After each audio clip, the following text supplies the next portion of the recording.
Vážená pani prezidentka, vážené dámy, vážení páni, dovolte mi, aby som pozdravil vaše výročné zhromaždenie. Na úvod musím ospravedlniť pána ministra, ktorý ochorel a s teplotami leží doma. Inak by bol veľmi rád medzi vás prišiel. Dovolím si teda aj v jeho mene zhodnotiť 2 roky spolupráce so Združením sudcov Slovenska.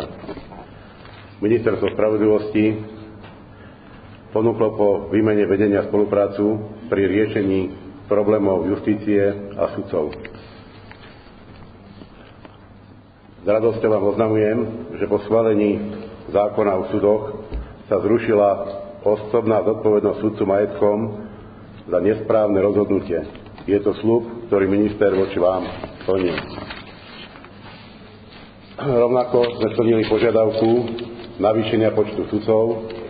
Reálne prišlo do našich radov viac ako 130 sudcov, nových kolegov, a pritom od marca to bude ďalších 25 sudcov zo zrušených vojenských súdov.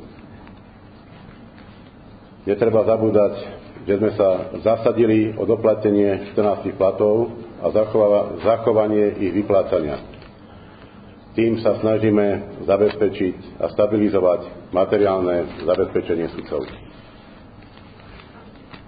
Politika ministra Harabina a jeho konkrétne vzťahy členmi vlády zamedzila stopnutiu valorizácie platov sudcov. Jeho argumenty presvedčili politikov.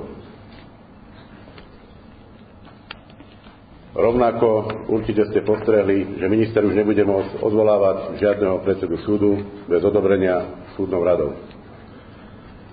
Je to výrazné osamostatnenie súdnej moci od moci výkonnej. Pritom sa posilnila aj pozícia predsedov súdov. Netreba zabúdať na to, že sa spustila rekonštrukcia niektorých súdnych budov. Snažíme sa vytvárať lepšie podmienky pre prácu sudcov, ale samozrejme všetko závisí od financií. Aj včera sa podarilo na ministerstve financií získať pre rezort 108 miliónov korún, 168 dostane zbor väzenskej osvietnej stráže a 40 miliónov korún bude rozdelených medzi súdy podľa výšky dlhov, ktoré nám ku včerajšiemu dňu preukázali. Rovnomerne.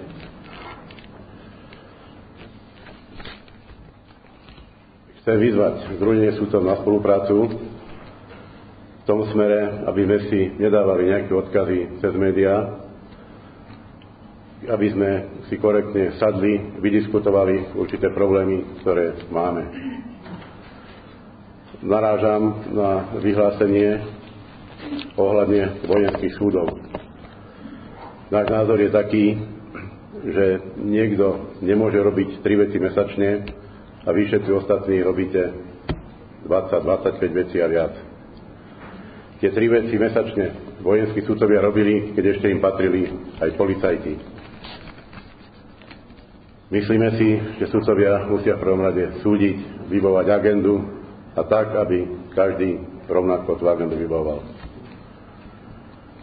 Zo strany Združenia sudcov sme zaznamenali určité výhrady s disciplinárnym návrhom, ani tu sa nebraníme diskusii.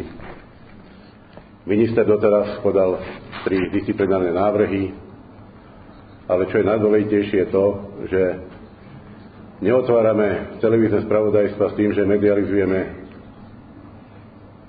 sudcu, na ktorého bol podaný disciplinárny návrh. Neporušujeme tým zásadu prezumpciu nevinní a dodržuje sa tým Milánsky protokol. Každý z disciplinárnych sudcov sa môže obhájiť pred disciplinárnym senátom.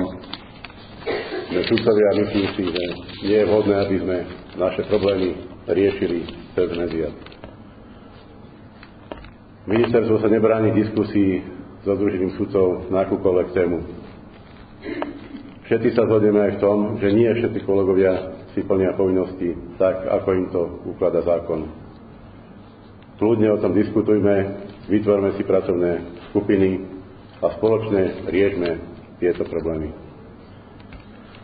Keďže sa nachádzame v období pred Vianočnými sviatkami, dovoľte, aby som vám všetkým poprial veľa zdravia, šťastia, vzájomného porozumenia, naplnenie všetkých nesplnených snov a túžob.